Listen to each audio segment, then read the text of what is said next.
इस सौभाग्य के लिए मैं परमेश्वर का सबसे पहले धन्यवाद करना चाहता हूँ कि प्रभु ने ऐसा अनुग्रह दिया आप लोगों के बीच में आकर के पहली बार जो इस रीति से प्रभु का वचन बांटने का मौका दिया आप लोगों के बीच में। भाई राजेंद्र को हम काफी सालों से जानते हैं और हमारे बीच में एक अच्छा रिश्ता है।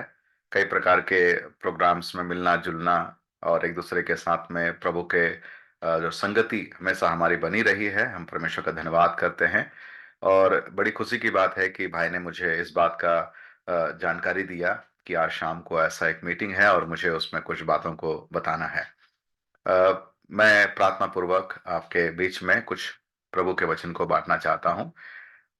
ये काफी एक परिचित एक भाग है और हम सब अच्छी रीति से जानते हैं।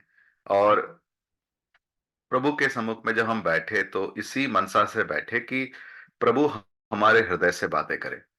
हो सकता है कि पहले भी आप इन वचनों को सुने होंगे, पतरस के बारे में जानते होंगे, लेकिन फिर भी जब हम परमेश्वर के वचनों को पढ़ते हैं तो परमेश्वर हमारे हृदय से बातें करता है और बहुत ही स्पष्ट रीति से हमारे हृदय में अपने उन बातों को प्रकट करता है जो वो हमसे बोलना चाहता है।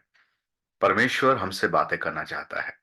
तो मेरे प्यारों, आज इस संध्या के समय में जब हम प्रभु के चरणों में बैठे हैं तो अपने ना केवल कान को खोल करके बैठे परंतु अपने हृदय को खोल करके भी बैठे कि प्रभु हमारे हृदय से बातें करे और जो भी उसकी योजना, उसकी इच्छा, जो भी बातें हैं वो हमारे सम्मुख में प्रकट करने पाए। मैं आज विशेष करके पतरस के जीवन के बारे में कुछ बातों को बताना चाह रहा था। हम सब काफी परिचित एक इस व्यक्ति के बारे में हम काफी परिचित हैं और हम जानते हैं कि जितने भी चेले लोगों को प्रभु ने चुना था उनमें से इनका काफी बड़ा एक स्थान है। उदाहरण के तौर पर प्रभु यीशु मसीह ने, ये सबसे पहले आपको याद होगा कि करीब 70 चेले लोगों को चुना था और 70 लोगों को 2 बाय 2 करके प्रभु के कार्य के लिए भेजा था। उसके बाद उन 70 में से करीब 12 लोगों को प्रेरित करके चुना, 12 लोगों को, और 12 लोग उनके संग संग रहे। परंतु उन 12 में से भी 3 लोगों को जो वो हमेशा अपने साथ रखता था, जिनका नाम होता है, जिनको जिनको बोला जाता है अंग्रेजी में इनर सर्कल डिसाइपल। जैसे कि अगर मैं आपको एक आम भाषा में बोलूं तो हमारे हिसाब से बोला जाएगा प्रभु यीशु मसीह का राइट हैंड, है ना। ऐसे मतलब प्रभु यीशु मसीह के करीब रहने वाला चेला। तो उनमें से खास करके 3 लोगों के नाम को हम जानते हैं और उसमें से भी, उन तीनों में से भी जो पहला स्थान जो है वो है पतरस का। मतलब पतरस, यूहन्ना और याकूब, ये 3 प्रभु के जो प्रेरित, जो प्रभु के साथ ज्यादातर समय को बिताते थे और उनको इनर सर्कल डिसाइपल माना जाता है। मतलब वो नजदीक रहने वाले चेले। और उनमें से भी पतरस सबसे नजदीक रहने वाला। कितनी बड़ी एक बात है ना, प्रभु के नजदीक रहने वाला इंसान, प्रभु का राइट हैंड जिसको बोला जा सकता है। लेकिन पतरस के जीवन में भयंकर गिरावट आई। हम सब जानते हैं कि वो प्रभु के साथ रहने वाला, जो प्रभु के साथ में काफी सालों तक समय को बिताया, लेकिन जब बात आई तो उसने प्रभु को पहचानने से इनकार कर दिया और पीछे चला गया और उसके साथ बिल्कुल भी चला नहीं। उसने प्रभु को धोखा दिया। दूसरे शब्दों में कहा जाए तो उसने प्रभु को धोखा किया। एक धोखेबाज इंसान की नाई। लेकिन ये कैसे हुआ मेरे प्यारों? पतरस जैसा इतना महान व्यक्ति और ऐसे गलत रीति से गिर जाना, इससे एक बात हमें समझ में आता है कि हमारे जीवन में हम आज प्रभु के लोग हैं, प्रभु के बच्चे हैं। प्रभु ने आपको बहुत सारा टैलेंट दिया होगा, प्रभु आपको इस्तेमाल करता होगा। हो सकता है गीत गाने का टैलेंट, हो सकता है वचन बोलने का टैलेंट, हो सकता है कि प्रभु के सेवकाई में आपको प्रभु ने बहुत सारे वरदान दे करके इस्तेमाल कर रहा है। आप प्रभु के बहुत नजदीक हैं। लेकिन एक बात हमेशा याद रखें कि अ, शैतान आपके पीछे पड़ा हुआ है और गिरावट कभी भी हो सकती है। कैसे गिरा पतरस? एक बात तो समझ में आती है कि कोई इंसान जब ऐसा गलती करता है तो वो अचानक से नहीं करता है। वो काफी दिनों का उसके पीछे कुछ षड्यंत्र या कुछ बातें चल रही थी और अंत में ऐसा प्रकट हुआ कि वो पाप में गिर गया। इसका मतलब उसके पीछे कुछ चल रहा था। क्या चल रहा था? बाइबल के वचन में स्पष्ट रीति से बताया गया है कि उसके जीवन में ऐसी क्या क्या बातें थी जिसके कारण वो गिर गया था। मैंने जब इन वचनों को पढ़ा तो मुझे प्रभु ने करीब 7 बातें प्रकट की, जो मैं आप लोगों के बीच में इस संध्या के समय बांटना चाहता हूं। तो मैं इसको ऐसा टाइटल दे सकता हूं कि पतरस के जीवन की गिरावट। पतरस के जीवन की गिरावट। और या दूसरे शब्दों में कहा जाए तो जो पतरस करीब 7 कदमों को या 7 स्टेप डाउन गया, नीचे की ओर गया, 7 सीढ़ियां वो नीचे की ओर गया। क्या क्या था वो? पहला सीढ़ी मेरे साथ में निकालिएगा, लूका रचित सुसमाचार और उसका 22 अध्याय। लूका रचित सुसमाचार और उसका 22 अध्याय और उसका 31 से हम 34 तक पढ़ेंगे। मैं आपके लिए पढ़ देता हूं, जरा अपने अपने बाइबल में ध्यान से देखिएगा। लूका रचित सुसमाचार 22 अध्याय 31 से लेकर 34 तक। शमौन है शमौन, देख, शैतान ने तुम लोगों को मांग लिया है कि गेहूं के समान फटके, परंतु मैंने तेरे लिए विनती की कि तेरा विश्वास जाता ना रहे, और जब तू फिरे तो अपने भाइयों को स्थिर करना। उसने उनसे कहा, हे प्रभु, उससे कहा, हे प्रभु, मैं तेरे साथ बंदी गृह जाने वरन मरने को भी तैयार हूं। 34 पद। और उसने कहा, हे पतरस, मैं तुझसे कहता हूं कि आज मुर्ग बांग ना देगा जब तक तू 3 बार मेरा इनकार ना कर लेगा कि तू मुझे नहीं जानता। परमेश्वर इस पढ़े जाने वचन पर अपने आशीष को उंडेले ले। मेरे प्यारो, ये पहला गिरावट, पतरस के जीवन का पहला गिरावट। आप देखिए, प्रभु यीशु मसीह के साथ में बाकी सारे प्रेरित लोग हैं, और प्रभु यीशु मसीह उस बात को बता रहा है कि देखो, शैतान तुम्हें पटकना चाहता है। देखिए उसके 31 पद में, हे शमौन, हे शमौन, शैतान ने तुम लोगों को मांग लिया है कि गेहूं के समान फटके। तुम्हें पटकने के लिए, तुम्हें फटकने के लिए। आपको पता होगा, जो खेती बाड़ी करते हैं उनको मालूम होता है कि गेहूं को कैसे फटका जाता है। जितना ज्यादा फटकते हैं उतना ज्यादा गेहूं बाहर निकल जाता है, केवल घास रह जाता है। तो प्रभु यीशु मसीह कह रहा है कि शैतान तुमको वैसे फटकने वाला है जैसे कि गेहूं को हम फटकते हैं। कहने का मतलब बहुत ही बुरी तरह से तुमको फटकने वाला है। मेरे प्यारो, प्रभु यीशु मसीह जो सर्वज्ञानी है, जो आने वाले समय को जानता है क्या होने वाला है, और वो पतरस को और बाकी चेलों को चेतावनी दे रहा था कि देखो बेटा, देखो ऐसा ऐसा होने वाला है। लेकिन पतरस का जवाब देखिए क्या कहता है वो। 33 पद। उसने उससे कहा, हे प्रभु, मैं तेरे साथ बंदी गृह जाने वरन मरने को भी तैयार हूं। आप उसके रिप्लाई में, उसकी प्रतिक्रिया में एक ओवर कॉन्फिडेंस को नहीं देख पाते हैं। अति आत्मविश्वास जिसको बोलते हैं। तो पहला उसके जीवन का गिरावट था, क्या था? अति आत्मविश्वास, या कहा जाए अंग्रेजी में ओवर कॉन्फिडेंस। देखिए उसके जवाब में वो कहता है, मैं तेरे साथ में बंदी गृह में जाने के लिए तैयार हूं, यहां तक कि मैं मरने को भी तैयार हूं। आमतौर पर ये बोलने वाली भाषा है ना, मैं तेरे लिए जान दे दूंगा। इसका मतलब क्या होता है? मैं तेरे लिए जान दे दूंगा, इसका मतलब है कि प्रभु जी, कुछ भी हो जाए, शैतान मेरा कुछ नहीं बिगाड़ सकता है। मैं कभी नीचे गिरने वाला हूं ही नहीं, मुझे शैतान फटक ही नहीं सकता है। कुछ भी हो जाए, मेरा जान चले जाएगा, मैं आपके लिए अपना जान दे दूंगा, लेकिन मैं पीछे हटने वाला नहीं। ऐसा था उसका जवाब। उसने बड़े ओवर कॉन्फिडेंस के साथ में इस बात को बताया। क्यों?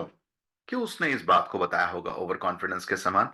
क्योंकि देखिए, वो प्रभु के बहुत नजदीक था ना। प्रभु उसको बहुत सारी बातें बताता था, और वो भी प्रभु से बातें करता था। और प्रभु के नजदीक रहने वाला सबसे नजदीकी चेला यही था। बहुत टैलेंटेड, बहुत सारी बातें, परंतु मेरे प्यारो, उसके मन में ऐसा विचार आ गया कि मैं तो प्रभु के इतने नजदीक रहता हूं, प्रभु के करीब रहने वाला, राइट हैंड वाला भी इंसान हूं। शैतान मेरा क्या बिगाड़ सकता है मेरा क्या बिगाड़ सकता है? शैतान को पता नहीं है कि मैं कौन हूं। मैं प्रभु के सबसे नजदीक रहने वाला। मेरे प्यारे, उसके बोली बातचीत में आप एक घमंड, या कहा जाए ओवर कॉन्फिडेंस दिखता है। देखिए ये कार्य हमारे जिंदगी में भी हो सकता है। वहां पर मैं प्रभु के लिए बखूबी इस्तेमाल होते हैं, प्रभु की महिमा के लिए इस्तेमाल होते हैं, प्रभु की महिमा हो। प्रभु ने आपको आशीष दिया होगा। आपके परिवार में और आपके कलिसिया में हो सकता है कि सबसे ज्यादा आशीषित इंसान आप ही होंगे। प्रभु ने आपको हर बातों में आगे बढ़ाया, ऊंचा रखा। प्रभु आपको इस्तेमाल कर रहा है, बहुत टैलेंटेड है। आपके परिवार में भी प्रभु ने आपको बहुत आशीष दिया है, सारी बातों में परफेक्ट है। लेकिन एक बात याद रखना मेरे प्यारो, आप चाहे जितने भी नजदीक क्यों ना हो, प्रभु ने आपको कितना भी इस्तेमाल क्यों ना किया रहे, लेकिन एक बात हमेशा याद रखना, शैतान के टारगेट में आप हमेशा हैं। और गिरना, यह आपके जीवन में कभी भी हो सकता है। आप कभी भी शैतान के उस जाल में फंस करके गिर सकते हैं। एक इंसान कब गिरता है पता है? तब गिरता है जब वो लापरवाह हो जाता है। आपने कभी, पता नहीं, ट्रैफिक में जब आप गाड़ी चलाते हैं, जो गाड़ी चलाने वाले हैं, मैंने एक बार एक साइन बोर्ड देखा था रोड के किनारे में। उसने उसमें ऐसा लिखा हुआ था, ट्रैफिक वाले लोगों ने लिखा था, अवॉइड 3 O। 3 O, ओ जो अक्षर है अंग्रेजी का, उसको थोड़ा सा छोड़ो। 3 O। तो उसमें लिखा था, पहला O, over, overtake, don't overtake, मतलब ओवरटेक मत करो। दूसरा, over speed, don't over speed, over speed मत करना। और तीसरी जो बात बताया गया था वो था ओवर कॉन्फिडेंस। ओवर कॉन्फिडेंस मत होना, चाहे आप कितने भी सक्षम ड्राइवर क्यों ना हो। यदि आप ओवर कॉन्फिडेंस है, आपने थोड़ी सी लापरवाही की, मेरे प्यारो, आपके जीवन में गिरावट आ सकती है। आप कितने भी सक्षम इंसान क्यों ना, निपुण इंसान क्यों ना हो, आपके जीवन में गिरावट आ सकती है और आप बुरी तरह से गिरने वाले हैं। एक कहानी मैं आपको बताता हूं तो आपको समझ में आता है। मेरे पिताजी गांव में रहने वाले थे। जब वो छोटे थे, वो बताते हैं कि जब वो गांव में रहते थे, तो उनके पिताजी ने, मतलब मेरे दादाजी ने, मेरे पिताजी को एक जिम्मेदारी दिया था। वो था, शाम होने से सारे मुर्गियों को, हमारे घर में मुर्गी पालते हैं, गांव में जो मुर्गी पाला जाता था, तो सारे मुर्गियों को एक छोटा सा जो पिंजड़ा के समान होता था, मुर्गियों को रखने के लिए गांव में होता है। और वो पिंजड़े में शाम के समय सारे मुर्गियों को ला करके उस पिंजड़े में रख देना। और उसके बाद उसके पिंजड़े के दरवाजे को, गेट को ताला लगा देना। तो एक बड़ा सा ऐसा मुर्गियों को रखने का एक जगह होता था, जिसमें सारे मुर्गियों को शाम हो जाने से रख देते थे और ताला बंद कर देते थे। उसमें करीब 25-30 मुर्गियां रहती थी। तो ये ताला बंद करना जरूरी इसलिए था क्योंकि शाम के समय में हमारे साइड में एक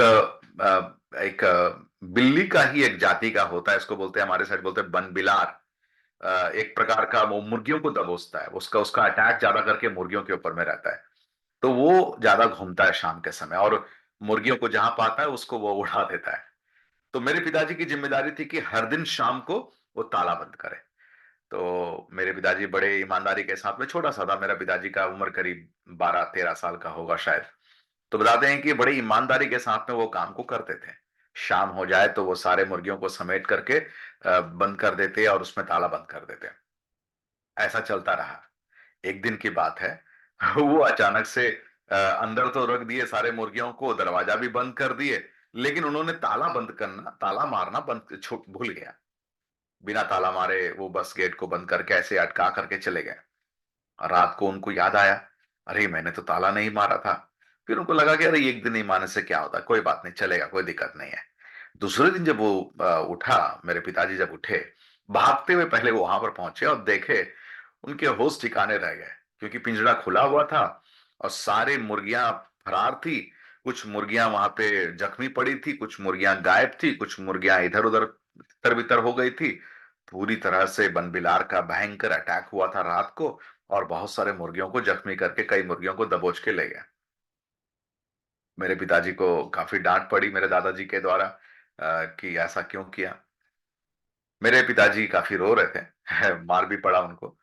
मेरे पिताजी रो रहे थे, लेकिन एक बात जो उनको समझ में नहीं आ रहा था कि भाई मैं तो हर दिन बड़ी ईमानदारी के साथ में पिंजड़े में ताला मारता था, बस एक दिन मैंने भूल गया। लेकिन सवाल ही उठता है कि इसको पता कैसे चला।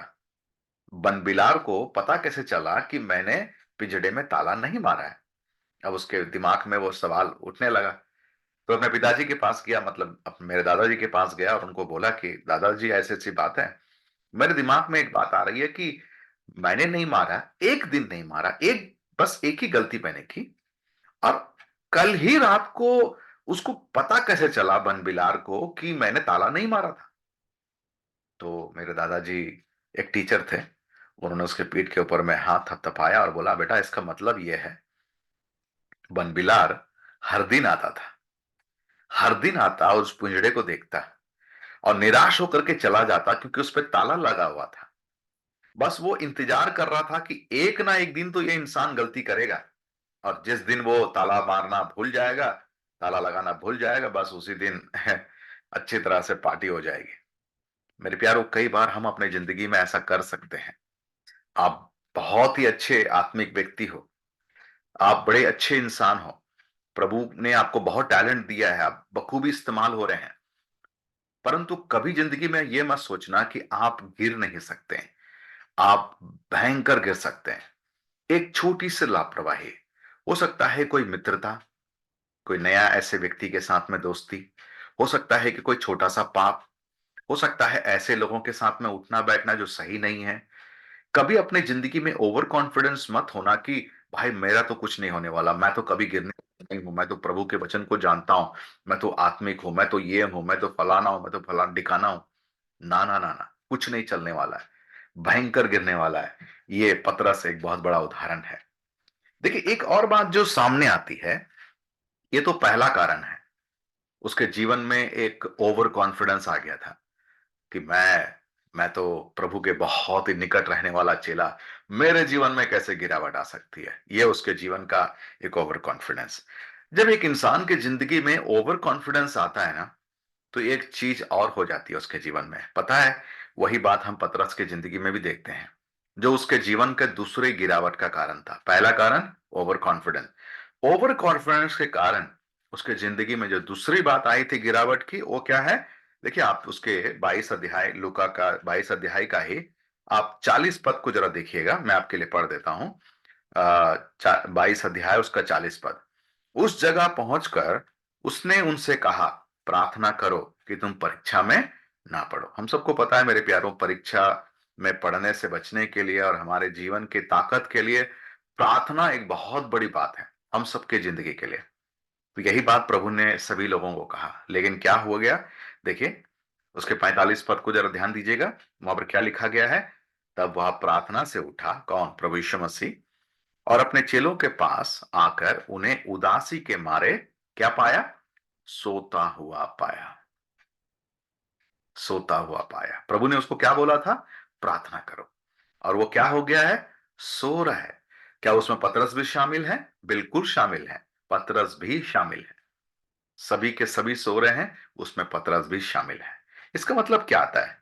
इसका मतलब यह होता है मेरे प्यारों की, देखिए, एक इंसान की जिंदगी में ना, जब ओवर कॉन्फिडेंस आ जाए, अति आत्मविश्वास आ जाए, तो उसके मन में कभी भी प्रभु के सम्मुख में जो समय बिताना या प्रार्थना करने की आवश्यकता समझता ही नहीं है। उसको ऐसा लगता है कि भाई क्या करें, किसके लिए प्रार्थना करें?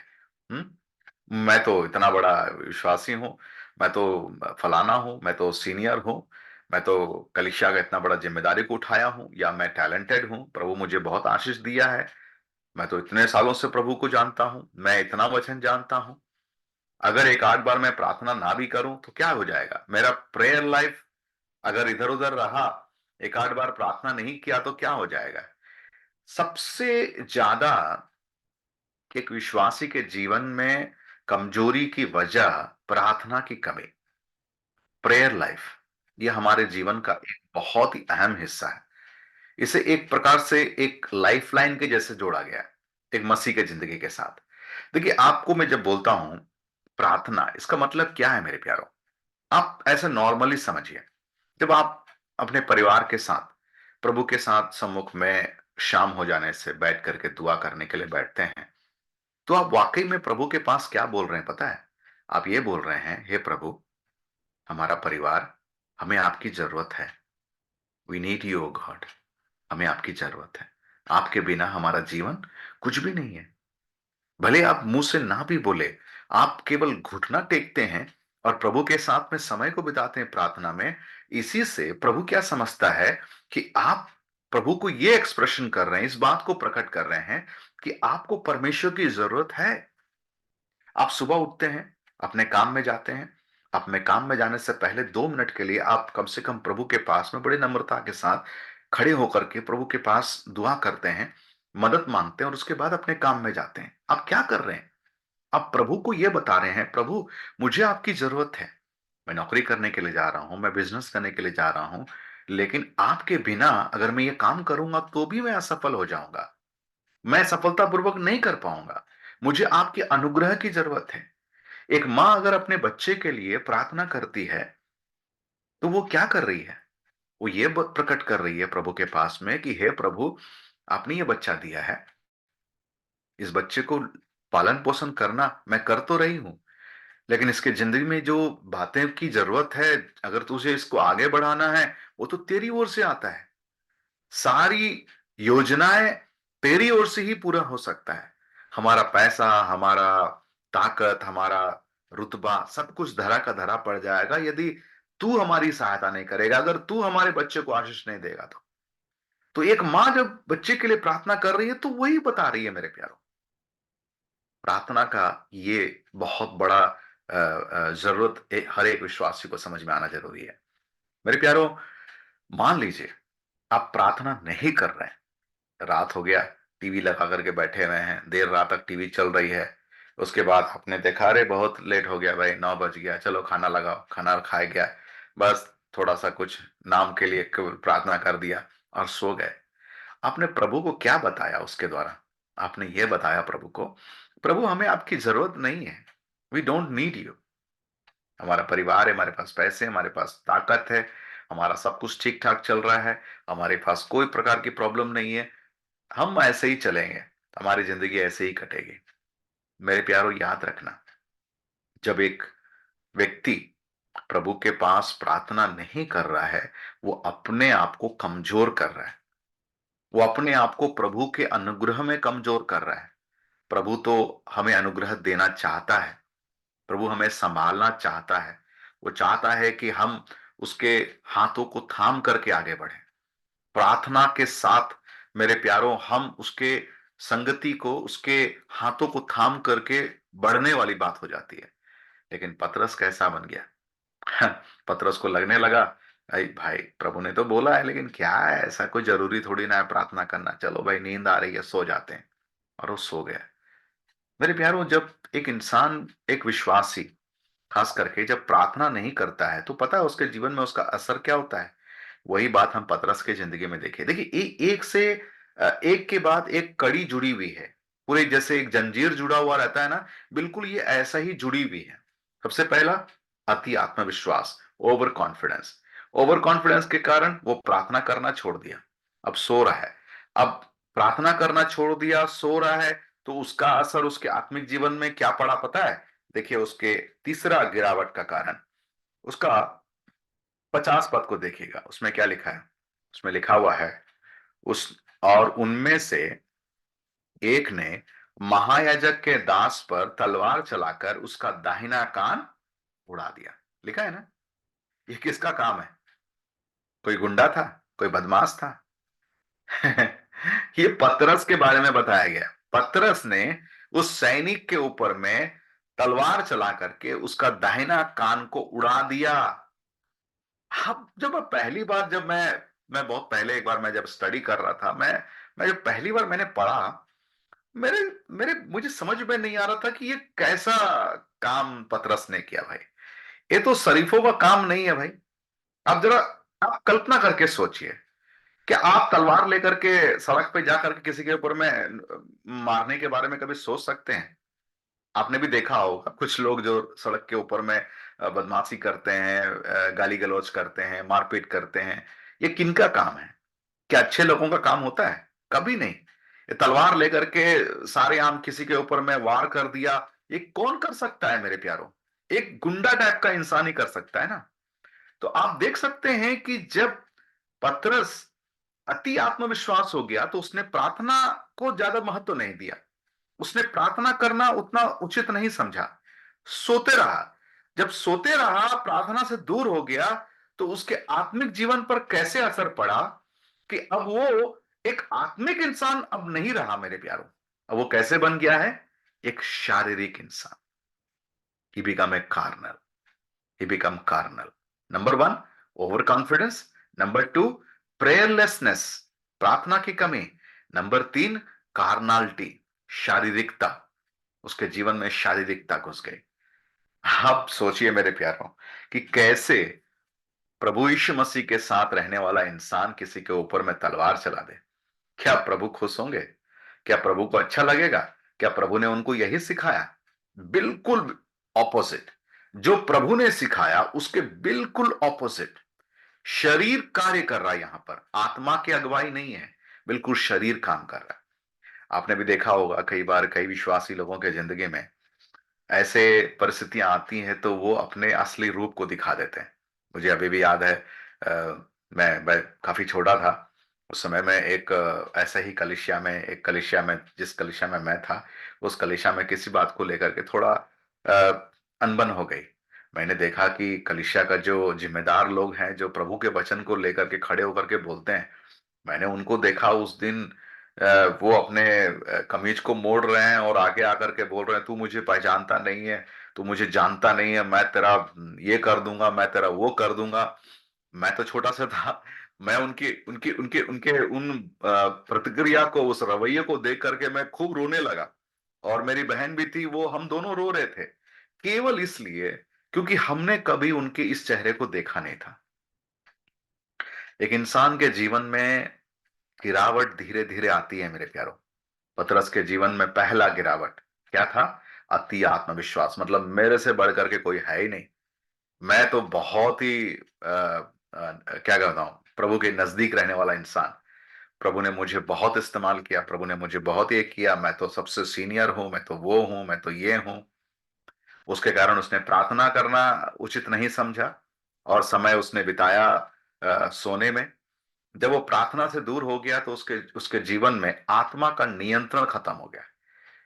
देखिए मेरे प्यारों, एक बात हमेशा याद रखना कि हम उद्धार तो पाए हैं, परंतु आज भी हम इसी शरीर में हैं। शरीर बड़ा कमजोर है। हम शारीरिक रूप से अगर आगे बढ़ते हैं तो जिंदगी में केवल गलती करेंगे, परंतु पवित्र आत्मा हमें दिया गया है ताकि हम एक जयवंत जीवन को जीने पाए। लेकिन पवित्र आत्मा उसी व्यक्ति को, उसी विश्वासी को नियंत्रण कर सकता है जो अपने आप को पवित्र आत्मा के हाथों में दे देता है, संपूर्ण रीति से उसको नियंत्रण करने के लिए। अगर हम उसके नियंत्रण में नहीं हैं मेरे प्यारों, कदापि कभी भी हम प्रभु के लिए एक जयवंत जीवन नहीं जी सकते। ये तीसरा कारण। जब वो शारीरिकता में जीने लगा मेरे प्यारों, पता है क्या हो गया? चौथा गिरावट का कारण, चौथा गिरावट उसके जीवन में हम देखते हैं। पहला, ओवर कॉन्फिडेंस। नंबर दो, प्रेयरलेसनेस। नंबर तीन, कार्नालिटी। नंबर फोर, जरा से देखिएगा उसका 54 पद, 54, क्या लिखा है? फिर वे उसे पकड़कर ले चले और महायाजक के घर में लाए। पतरस दूर ही दूर उसके पीछे पीछे चलता था। पतरस दूर ही दूर उसके पीछे पीछे चलता था। एक आत्मिक इंसान है, प्रभु के निकट रहना चाहेगा, प्रभु की संगति को चाहेगा, प्रभु के लोगों के साथ में उठना बैठना चाहेगा, प्रभु के सेवा में भी उसको मजा आएगा, प्रभु की संगति को वो ढूंढ ढूंढ करके जाएगा। प्रभु के संगति से दूर रहना उसको कभी अच्छा लगेगा ही नहीं। खास करके रविवार के दिन में संगति का जो जो प्रभु भोज होता है ना, वो जिंदगी में कभी ये नहीं सोचेगा कि मैं इससे दूर हो जाऊं। ये किसका पहचान है मेरे प्यारों? ये एक आत्मिक इंसान की पहचान है जो प्रभु से नजदीक रहना चाहता है। हर मीटिंग्स में वो शामिल होगा, हर सेवा कार्य में वो आगे आगे रहेगा, प्रभु के वचनों में, प्रार्थना में, संगति में, सेवा करने में, सारी बातों में वो आगे आगे बढ़ करके रहेगा, यदि वो आत्मिक इंसान है। ये आत्मिक इंसान के अंदर में ये प्रभु ही ये भूख पैदा करता है। लेकिन यदि मान लीजिए वो इंसान शारीरिक है ना, शारीरिक है, तो पता है क्या होता है, शारीरिक इंसान हमेशा शरीर की अभिलाषाओं को ही पूरा करेगा। और क्या होगा, शरीर की अभिलाषाओं को पूरी करने के लिए वो प्रभु की संगति उसको बिल्कुल अच्छी नहीं लगेगी। वो कोशिश करेगा जितना दूर हो जाए, जहां उसको मजा आता है, जहां उसको उसका मनोरंजन होता है, जहां उसके लोग होंगे, ऐसे लोगों के साथ में और दूर दूर रहते हुए वो हमेशा जीवन को बिताएगा। आज कई बार देखा गया है कि बहुत सारे जवान लोग प्रभु के संगति से दूर हो जाते हैं, प्रभु के वचनों से दूर हो रहे हैं, प्रभु के सेवा कार्य से दूर हो रहे हैं। पता है क्यों? कहीं ना कहीं मेरे प्यारों, ये आत्मिक जो भूख है ना, उसके उनके अंदर है ही नहीं। आत्मा का भरपूर या आत्मा की अगुवाई उनके जीवन में है ही नहीं। धीरे धीरे क्या हो गया, शारीरिकता आ गया। शारीरिकता आने के कारण क्या हो गया, वो शारीरिक अभिलाषाओं को पूरा कर रहे हैं, प्रभु से दूर दूर चले जाते हैं। आप पकड़ करके लेकर के आइए, फिर वो भाग जाएगा, पकड़ के लेकर के आइए, फिर भाग जाएगा। ऐसे ही हमेशा उसकी जिंदगी चलती रहती है। पतरस की जिंदगी में भी वैसा ऐसे ही हुआ मेरे प्यारों। क्या बोलता है यहां पर ही, दूर दूर चलता गया, दूर दूर चला गया। मेरे प्यारों, ये कितनी दुखदाई वाली बात है। ओके, पांचवी वाले बात में आते हैं। पांचवा बात, पहला हम लोगों ने क्या देखा, सबसे number one over confidence, number two prayerlessness, number तीन carnality, number four following afar off, दूर दूर रह करके जीने वाला इंसान। क्या आप में कभी ऐसा लगता है कि कोई इंसान ऐसा दूर दूर रह रहा है? मेरे प्यारों, ऐसे व्यक्ति के साथ आपको समय बिताना और उनको प्रभु में लेकर के आने की कोशिश करना काफी जरूरी है। पांचवी बात की ओर जाते हैं। आ जाइए उसके 55 पद में, देखिए उसका वर्स 55 क्या लिखा है। जब वे आंगन में आग सुलगा कर इकट्ठे बैठे थे, तो पतरस भी उनके बीच में बैठ गया। देखिए, प्रभु यीशु मसीह से दूर दूर है, लेकिन किसके साथ बैठा है संसारिक लोगों के साथ। उन लोगों के साथ में जो उनको, उनके गुरु को, उनके प्रभु को क्रूस पर चढ़ाने वाले हैं, उनके साथ बैठा हुआ एंजॉय कर रहा है। मेरे प्यारों, आज हम कई बार ऐसे लोगों को देखते हैं, प्रभु के लोगों को, प्रभु के संगति उनको अच्छा नहीं लगता है। पिकनिक बोलिए भाग करके जाएंगे, घूमने के लिए बोलिए एकदम आगे आगे रहेंगे, बाकी सारे कामों में एकदम आगे आगे रहेंगे। लेकिन जहां सवाल आता है प्रभु की संगति में बैठने का, प्रभु के वचनों को सुनने का, प्रभु के सेवा कार्य में आगे बढ़ने का, बिल्कुल अच्छा नहीं लगता है, दूर दूर रहेंगे। मेरे प्यारों, संसार के लोगों के साथ में आज मैं और आप किसी न किसी रीति से अपना मतलब क्या कहते हैं, उनसे जुड़े हुए हैं। स्कूल में, कॉलेज में जो बच्चे पढ़ते हैं, तो वो कहीं ना कहीं से उनके साथ जुड़े हुए रहते हैं। नौकरी में भी आप अविश्वासी लोगों से उठना बैठना रहता है। लेकिन एक बात याद रखना, आपका अधिकांश समय उन लोगों के साथ में ना बिताए। ठीक है, कॉलेज में रहते हैं, पढ़ाई करते हैं, नौकरी करने के साथ या बिजनेस करने के समय उनके साथ उठना बैठना रहता है, अच्छी बात है। लेकिन बाद में चल करके जब आप वहां से निकल जाते हैं, मैं आपको प्रोत्साहित करूंगा मेरे प्यारों कि आप प्रभु के साथ ज्यादा समय को बिताना, प्रभु के लोगों के साथ ज्यादा समय को बिताना। आप यदि उन्हीं के साथ समय को बिताते हैं ना कहीं से उनकी बातें धीरे धीरे धीरे धीरे आपके अंदर में घुसने लगती है। यहां पर हम देखते हैं पतरस उनके साथ बैठा हुआ आग ताप रहा है ना। यहां पर प्रभु के संगति से दूर संसार की आग को ताप रहा है। ऐसा ही है कई विश्वासियों का जिंदगी, जो प्रभु से दूर संसार की आग को ताप रहा है। गप्पे सप्पे चल रहे हैं और प्रभु के विरोध की बातें चल रही है, लेकिन इसको बड़ा मजा आ रहा है। पतरस वहीं पर बैठा हुआ एंजॉय कर रहा है उन लोगों के साथ जो उनके प्रभु को क्रूस पर चढ़ा रहे थे। कितनी दुखदाई वाली बात है ना। ओके, हम छठे बात की हो जाते हैं। देखिए, छठी बात जो है, आप उसके एक पद को एक एक भाग में नहीं लिखा, दो दो भागों में लिखा गया। मैंने इसको ऐसा बोला, इस पॉइंट को मैंने ऐसा बोला, इनसेंसिटिव, हिंदी में जिसको बोलते हैं असंवेदन।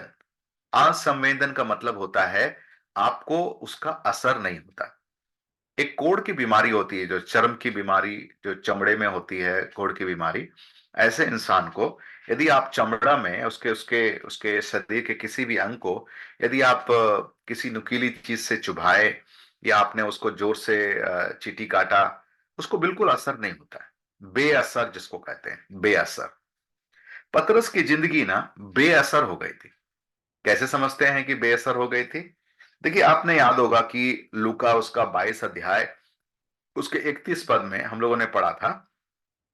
प्रभु यीशु मसीह उसको कहते हैं, हे शमौन शमौन, शैतान ने तुम लोगों को मांग लिया है कि गेहूं के समान फटके।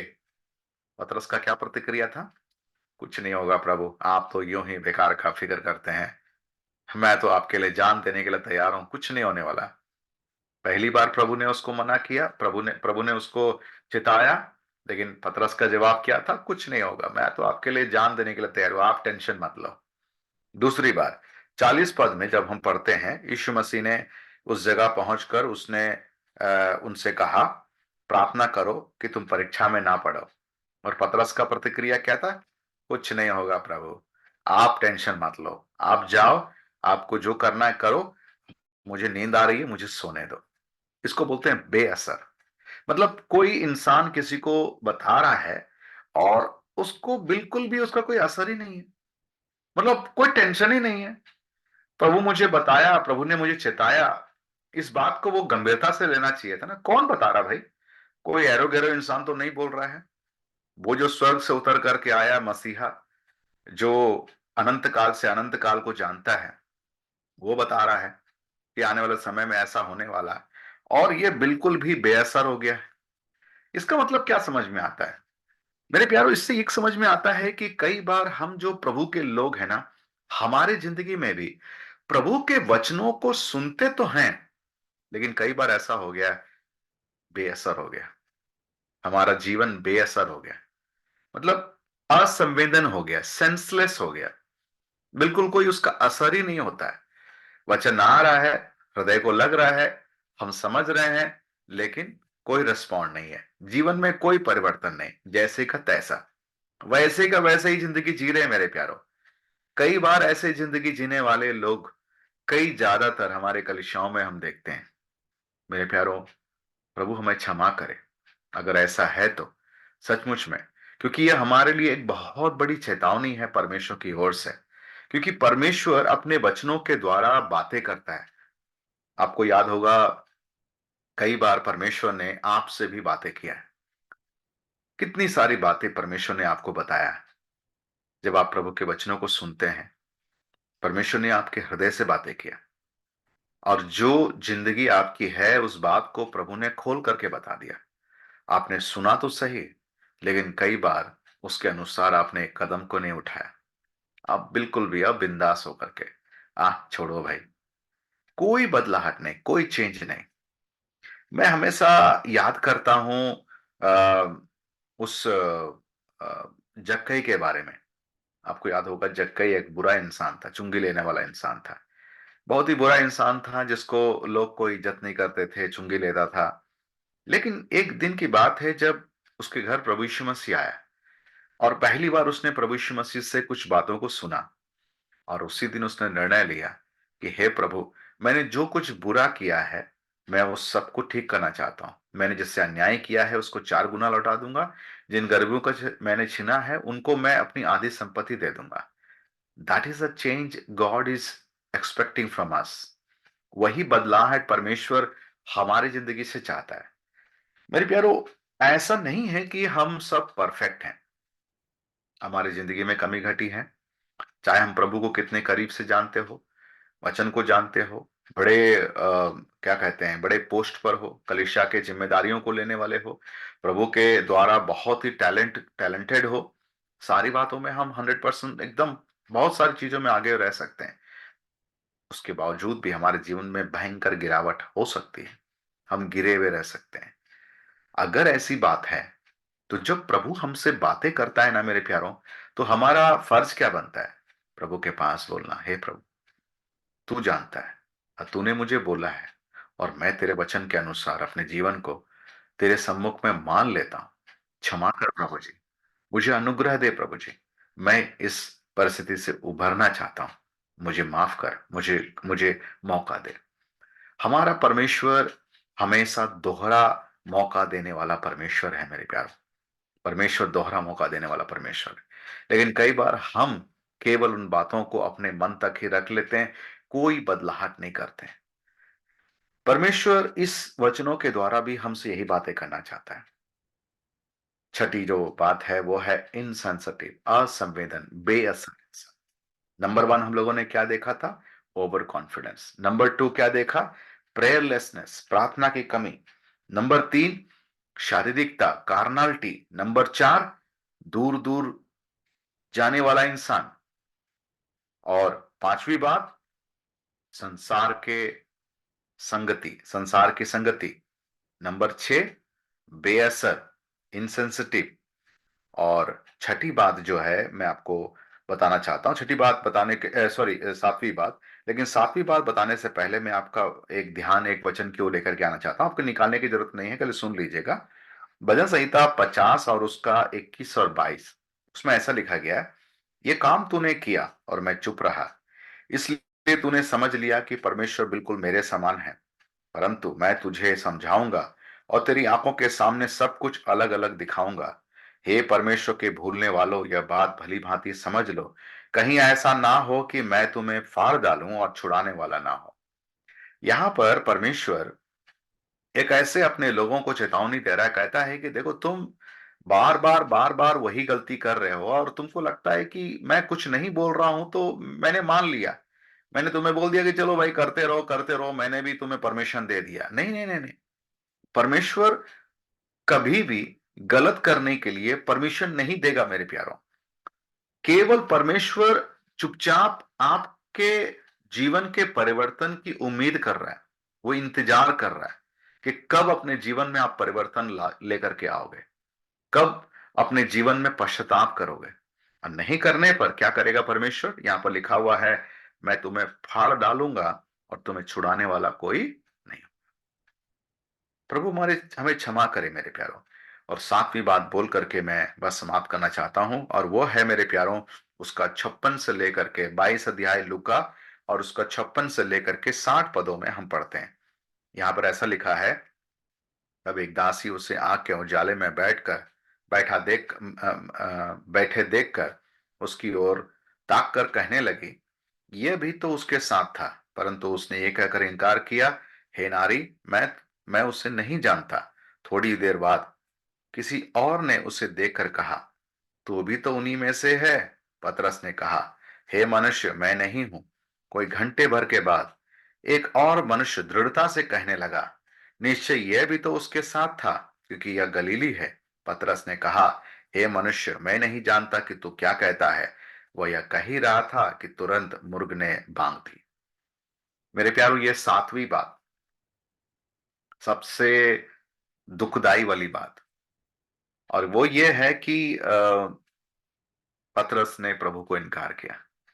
उसके सामने में प्रभु यीशु मसीह बैठा हुआ है, उसके ऊपर में न्याय किया जा रहा है, उसके ऊपर में आरोप लगाए जा रहे हैं, उसके साथ बुरा सलूक किया जा रहा है। और कुछ लोग उनको बोलते हैं कि अरे ये भी तो यीशु मसीह के संग रहने वाला है, और वो कह देता, मैं नहीं, मैं नहीं हूं, मैं नहीं हूं, मैं नहीं हूं, 3 बार। ऐसा कहने के द्वारा मेरे प्यारों, उसने अपने आप को प्रभु से डिटैच कर लिया, अलग कर लिया। प्रभु के सम्मुख में अपने विश्वास योग्यता को नहीं दर्शा सका।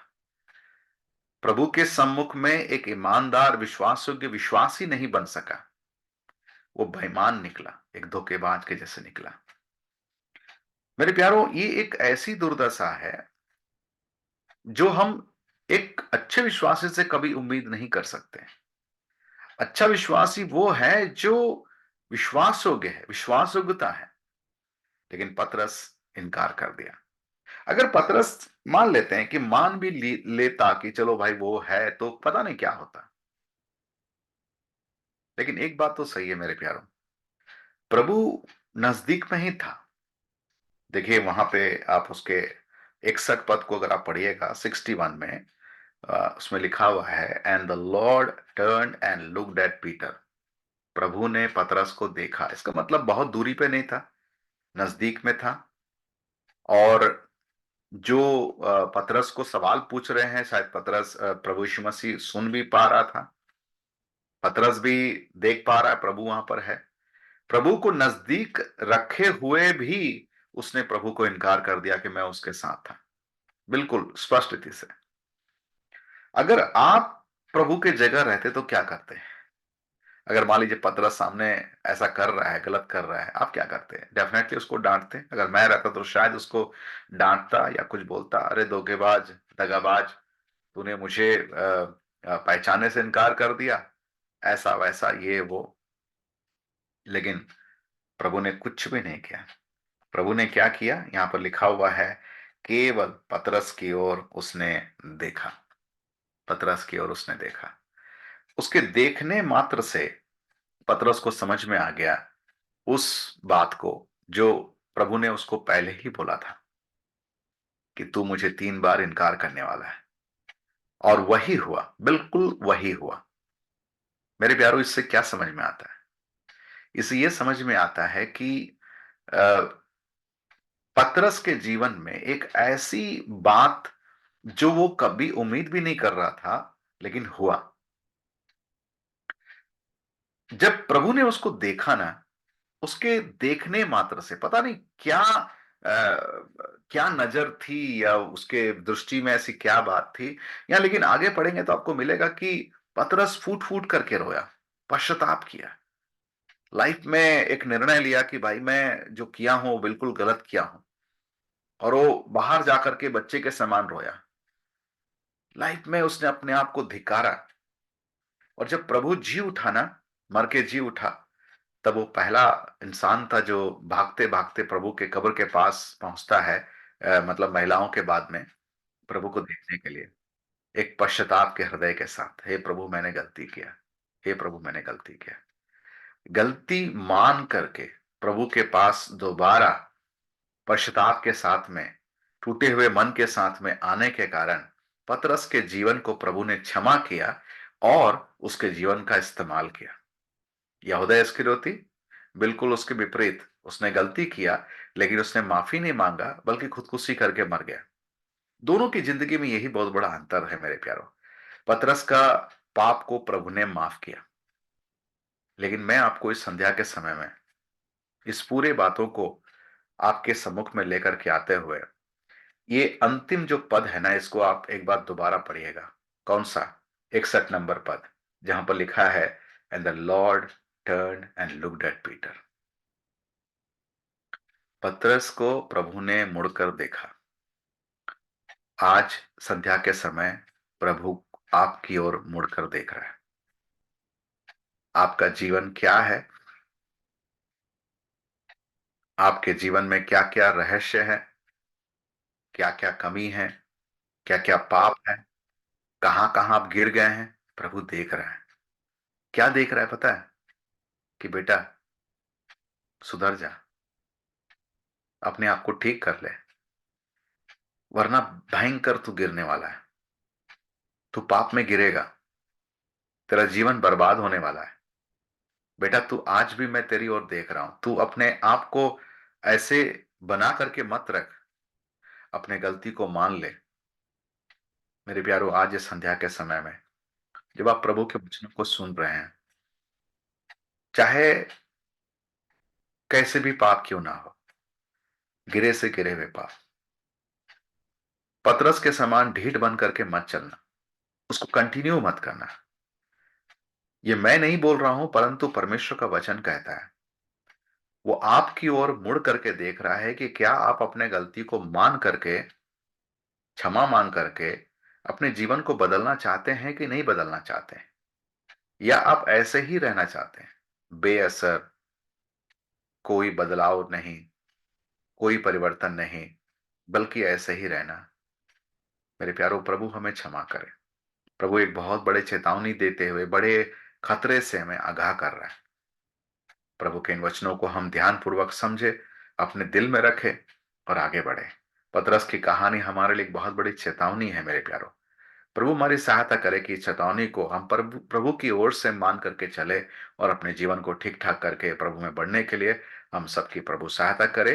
देवे समय के लिए एक बार फिर से आप सभी को मेरा धन्यवाद। आप सबको मेरा जय मसीह की। Thank you so much sir. सुंदर अध्ययन के लिए, जो आपने सुंदर अध्ययन दिया है। परमेश्वर के नाम की महिमा हो। और